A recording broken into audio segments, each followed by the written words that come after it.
नमस्कार दोस्तों।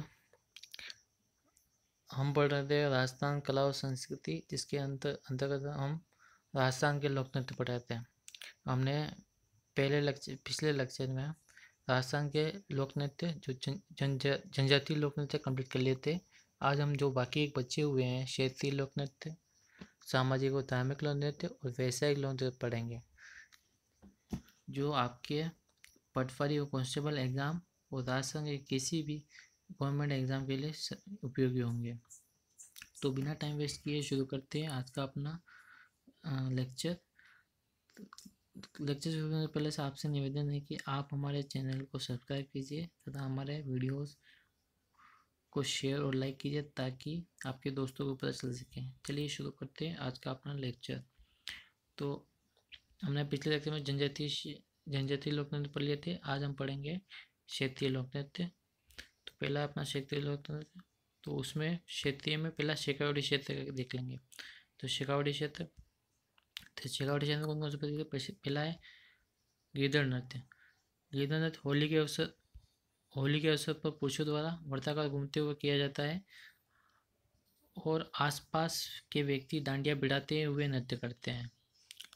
तो इसमें क्या होता है कि एक वर्ताकार पथ में नृत्य करते हैं। इन पुरुषों के पास डांडिया होती है, वो आपस में भिड़ाते हुए नृत्य करते हैं। कुछ पुरुष महिलाओं का वेश धारण करते हैं, उनको गणकोर करते हैं। जो पुरुष महिलाओं का वेश धारण करते हैं उनको गणकोर कहते हैं। एक ही क्षेत्र में किया जाता है। यह सुजानगढ़ चूरू, रामगढ़ लक्ष्मणगढ़ झुंझुनू और सिक्कर क्षेत्र में किया जाता है। तो यह गीदड़ नृत्य था, होली के अवसर पर किया जाने वाला वर्ताकार में पुरुषों द्वारा। पुरुष जो महिलाओं का वेश धारण करते हैं उनको गणकोर कहते हैं। क्षेत्र ये सुजानगढ़ चूरू, लक्ष्मणगढ़, रामगढ़, झुंझुनू और सिक्कर क्षेत्र में किया जाता है। अगला है चंग नृत्य। यह भी होली के अवसर पर किया जाता है, पुरुषों द्वारा किया जाता है। और पुरुषों द्वारा हाथ में चंग होता है, जिसे बजाते हुए वर्ताकार पथ में नृत्य करते हैं। उसमें गीदड़ नृत्य में डांडिया होती है, डांडिया को भिड़ाते हुए नृत्य करते हैं। इसमें चंग होता है, चंग को बजाते हुए नृत्य करते हैं, चंग नृत्य। अगला है कच्ची घोड़ी। वैवाहिक अवसर पर पुरुषों द्वारा किया जाना नृत्य। इसमें पुरुष बांस की बनी घोड़ी अपने कमर पर बांध कर युद्ध का अभिनय करते हैं। वाद्य यंत्र ढोल पाकिया थाली है। यह नृत्य पैटर्न बनाने की कला के लिए प्रसिद्ध है। किस क्षेत्र में किया जाता है? शेखावटी तथा कुंचामन पर्वत से दीवना आदि क्षेत्रों में किया जाता है। ये वो कच्ची घोड़ी नृत्य। तो कच्ची घोड़ी नृत्य विवाह के अवसर पर किया जाता है, पुरुषों द्वारा किया जाता है। इसमें पुरुष बांस की बनी घोड़ी को अपनी कमर में बांधते हुए नृत्य करते हैं, साथ में युद्ध का अभिनय भी करते हैं। वाद्य यंत्र ढोल बाकिया थाली।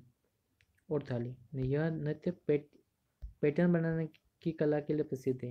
ये इम्पोर्टेंट है, पैटर्न बनाने की कला के लिए प्रसिद्ध है ये। किस क्षेत्र में? शेखावटी तथा कुंचामन पर्वत से दीवाना आदि क्षेत्रों में किया जाता है। अगला है ढप नृत्य। ये बसंत पंचमी के दिन किया जाता है। ढप और मंजिरा के साथ किया जाने वाला नृत्य है। ढप और मंजिरा के साथ किया जाता है बसंत पंचमी के दिन। अगला है कबूतरी चूरू क्षेत्र में किया जाता है, कबूतरी नृत्य। यह हो गया अपने शेखावटी क्षेत्र के 5 नृत्य: गीदड़, चंग, कच्ची घोड़ी, ढप नृत्य और कबूतरी नृत्य। ये 5 नृत्य जो शेखावटी क्षेत्र से रिलेटेड है। अगला है भीलवाड़ा मांडलगांव। यहाँ का नार नृत्य प्रसिद्ध है। किस दिन किया जाता है? होली के अवसर पर पुरुषों द्वारा शेर का रूप धारण करके नृत्य करते हैं। यह मांडलगांव का प्रसिद्ध है और ये इसकी माना जाता है कि इसकी शुरुआत शाहजहाँ के समय से हुई है। शाहजहाँ के समय से इसकी शुरुआत हुई है। तो नार नृत्य, नार का मतलब ही होता है शेर, है ना। इसका शब्द शेर ही होता है। नार नृत्य भीलवाड़ा मांडलगांव का प्रसिद्ध है। इस दिन पुरुषों द्वारा शेर का रूप धारण किया जाता है और नृत्य करते हैं। यह माना जाता है कि यह शाहजहाँ के समय का से इसकी शुरुआत हुई है। अगला है बीकानेर गतियासर का अग्नि नृत्य। बीकानेर गतियासर में अग्नि नृत्य प्रसिद्ध है। तो अग्नि नृत्य किसके द्वारा किया जाता है? ये जसनाती संप्रदाय के लोगों द्वारा अंगारों के ढेर के चारों ओर फतेह फतेह का उच्चारण करते हुए करते हैं, यह फाल्गुन व चैत्र मास में किया जाता है नृत्य। तो जसनाती संप्रदाय द्वारा के लोगों द्वारा अंगारों के ढेर के चारों ओर फतेह फतेह का उच्चारण करते हुए नृत्य करते हैं फाल्गुन व चैत्र मास में। अगला है भीनमाल, जालोर भीनमाल। यहाँ का ये ढोल नृत्य प्रसिद्ध है। ढोल नृत्य विवाह के अवसर पर पुरुषों द्वारा किया जाता है। जातियाँ कौन कौन जातियाँ करती है इसको? माली, ढोली, सरगड़ा और भील जाति करती है। इसको प्रकाश में लाने का श्रेय जाता है जय नारायण व्यास को जाता है, इसको प्रकाश में लाने का श्रेय। तो ये वो अपना ढोल नृत्य जो जालोर भीनमाल का प्रसिद्ध है। ये विवाह के अवसर पर पुरुषों द्वारा किया जाता है। जातियाँ माली, ढोली, सरगड़ा और भील इनके द्वारा किया जाता है और इसको प्रकाश में लाने का श्रेय जय नारायण प्रकाश को जाता है, जय नारायण व्यास को जाता है। अगला है नाथद्वारा का डांग नृत्य जो होली के अवसर पर किया जाता है। तो होली के अवसर पर कौन कौन से नृत्य किए जाते हैं? गिदड़ नृत्य, चंग नृत्य, ये वो और ये डांग नृत्य है ना, और बहुत सारे नृत्य हैं। आपसे क्वेश्चन पूछ सकता है कौन सा होली पर के अवसर पर किया जाता है। तो चार ऑप्शन देगा, जिनमें से एक ऑप्शन ऐसा होगा जो होली के अवसर पर किया नहीं जाता है ना, दूसरे अवसर पर किया जाता है, तो आपका वो आंसर सही हो जाएगा। तो नाथद्वारा का डांग नृत्य प्रसिद्ध है जो होली के अवसर पर किया जाता है। अगला है झालावाड़ में बिंदोरी नृत्य किया जाता है, ये होली को विवाह के अवसर पर किया जाता है। अगला है मारवाड़ में डांडिया नृत्य किया जाता है, ये होली के अवसर पर पुरुषों द्वारा किया जाता है। इसमें डांडियों को आपस में टकराते हुए गोले में नृत्य करते हैं। तो गेदड़ में इसे होता था, उनके पास भी डांडिया होती थी, वो भी होली के अवसर पर किया जाता था। उस शेखावटी क्षेत्र में किया जाता था। ये मारवाड़ क्षेत्र में डांडिया नृत्य प्रसिद्ध है, होली के अवसर पर किया जाता है। इसमें भी डांडिया को आपस में टकराते हुए गोले में नृत्य करते हैं। अगला है भरतपुर अलवर का नृत्य। तो यहाँ का है भमरसिया नृत्य जो होली के अवसर पर नई फसल आने की खुशी में पुरुषों द्वारा किया जाता है। तो यह भी होली के अवसर पर किया जाता है।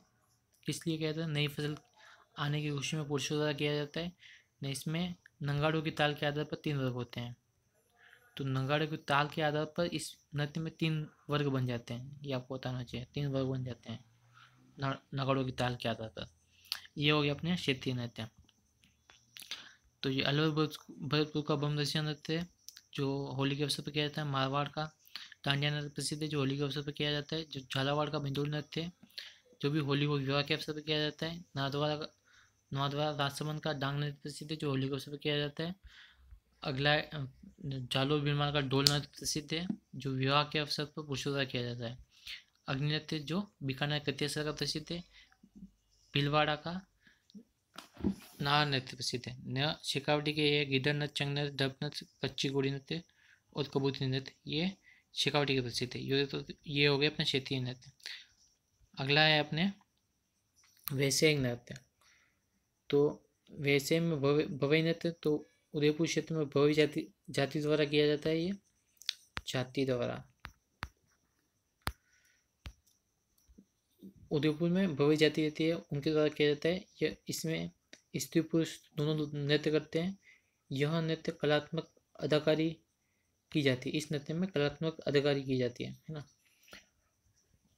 तो मुंह में तलवार रखना, अपना मतलब पूरा शरीर घुमाकर रुमाल उठाना जमीन से, तलवार नंगी तलवार पर खड़ा होना, किलों पर चलना आदि ऐसे कलात्मक अदाकारी की जाती है इस नृत्य में, भवाई नृत्य में, जो उदयपुर क्षेत्र में किया जाता है।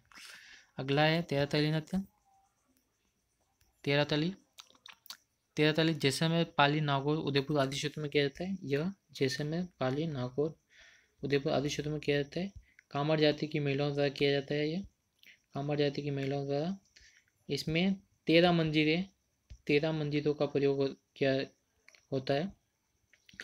9 तो दाहिने पाँव में, 2 कोहनी में और एक हाथ में होता है। 13 मंजीरों का प्रयोग होता है इसमें। 9 तो दाहिने पाँव में, 2 कोहनी में और एक हाथ में होता है। तो कितने हो गए? 14, 9 और 2 11, 11 और 2 13, 13 हो गए अपने ये मंजिरें, 13 मंजिरों का प्रयोग होता है। इसका उद्गम स्थल है पादरला गाँव पाली, पाली में इसका उद्गम हुआ था। ये बाबा रामदेव जी की आराधना में किया जाता है कामर जाति की महिलाओं द्वारा। यह नृत्य बैठे बैठे किया जाता है, बैठ जाती है, नीचे बैठ जाती है जमीन पे, बैठे बैठे करती है। जो पुरुष होते हैं वो तंबूरा ढोलक आदि बजाते हैं पीछे से। अगला है कठपुतली नृत्य। यह नृत्य नट जाति के लोगों द्वारा किया जाता है, इसमें धागों के माध्यम से वो कठपुतली को नचाते हैं। तो यह नृत्य नट जाति के द्वारा किया जाता है, कठपुतली को नचाते हैं धागों के माध्यम से। तो वैसे एक नृत्य हो गए। बहुत सारे जनजातीय नृत्य भी हैं जो हमने पहले कवर कर लिए, वो भी अब वैसे एक श्रेणी में आ जाते हैं। वो भी बहुत सारी जातियां हैं जो आजीविका कमाने के लिए नृत्य करती हैं, तो वो हमने सारे नृत्य पढ़ लिए थे जनजातीय लोक नृत्य में। अगला है सामाजिक और धार्मिक नृत्य। सामाजिक और धार्मिक नृत्य जो धार्मिक अवसरों पर सामाजिक अवसरों पर किया जाते हैं वे हैं। पहला है घूमर अपना। तो घूमर क्या है? नृत्यों का सिरमौर है। यह राजस्थान का राज्य नृत्य और नृत्यों की आत्मा है। तो 3 इसके लिए प्रसिद्ध है, नृत्यों का सिरमौर, राजस्थान का राज्य नृत्य और नृत्यों की आत्मा, घूमर को कहा जाता है। कब किया जाता है? यह गणगौर और नवरात्रि के अवसर पर किया जाता है। यह एक सर्वाधिक लोकप्रिय और रजवाड़ी नृत्य है। इसमें हाव भाव का प्रदर्शन सिर्फ हाथों के लटकों से होता है। तो घूमर के बारे में ये पॉइंट है। ये राजस्थान का राज्य नृत्य है। यह नृत्यों का सिरमौर है। इसे नृत्यों की आत्मा भी कहा जाता है। गणगौर और नवरात्रि के अवसर पर किया जाता है। सर्वाधिक लोकप्रिय और रजवाड़ी है। इसमें हाव भाव का प्रदर्शन सिर्फ हाथों के लटकों से होता है। अगला है गरबा। गरबा गुजरात का प्रसिद्ध नृत्य है। यह राजस्थान में डूंगरपुर बांसवाड़ा क्षेत्रों में किया जाता है महिलाओं द्वारा, और नवरात्रि के अवसर पर किया जाता है। तो यह कब किया जाता है? नवरात्रि के अवसर पर किया जाता है, महिलाओं द्वारा किया जाता है। और जो गुजरात से सीमा बनाते हैं ना, गुजरात के सीमावर्ती जिले डूंगरपुर बांसवाड़ा, तो यहाँ किया जाता है। गरबा गुजरात का प्रसिद्ध है। अगला है गुड़ला। शीतलाष्टमी को महिलाओं और बालिकाओं द्वारा छेद में मटके में जलता दिया तक कर किया जाता है। साथ में गुड़ला गीत गाया जाता है। तो शीतलाष्टमी के दिन एक मटका होता है, उस मटके में बहुत सारे छेद होते हैं। और मटके के अंदर जलता दिया रख के अपने सिर पर रखकर वो पूरा गांव घूमती है और गुड़ला गीत गाती है। ये हो गया गुड़ला जो मारवाड़ में किया जाता है। लास्ट है गोगा भक्तों का नृत्य। जो गोगा भक्त होते हैं उनके द्वारा जो नृत्य किया जाता है उसे गोगा भक्तों के नृत्य किया जाता है। ये गोगा नवमी को किया जाता है। गोगा नवमी का कब आती है? भाद्रपद कृष्ण नवमी को गोगा नवमी आती है। इस दिन चमार लोग हैं जो गोगा भक्त है उनके द्वारा किया जाता है। ये काफ़ी उत्तेजित नृत्य है जिसमें पीठ पर साकल पीटते हैं और सर पर भी पीटते हैं, है ना। काफ़ी उत्तेजक गीत है जिसमें पीठ पर साकल, लोहे की साकल होती है ना, उसको अपनी पीठ पे पीटते हैं, सर पर भी पीटते हैं। तो चलिए दोस्तों, ये अपना लास्ट साल ये था। सारे भी जितने भी इम्पोर्टेंट नृत्य थे मैंने कंप्लीट करने की कोशिश की है। अगर कोई भी छूट गया हो तो आप कमेंट सेक्शन में बता सकते हैं। तो ये अपने लोक नृत्य कंप्लीट हो गए हैं। अगली क्लास में हम लोक नृत्य पढ़ेंगे। चलिए मिलते हैं अगली क्लास में। आपसे निवेदन है आप हमारे चैनल को सब्सक्राइब कीजिए और हमारे वीडियो को लाइक एंड शेयर कीजिए ताकि आपको दोस्तों को पता चल सके। धन्यवाद। मिलते हैं अगली क्लास में।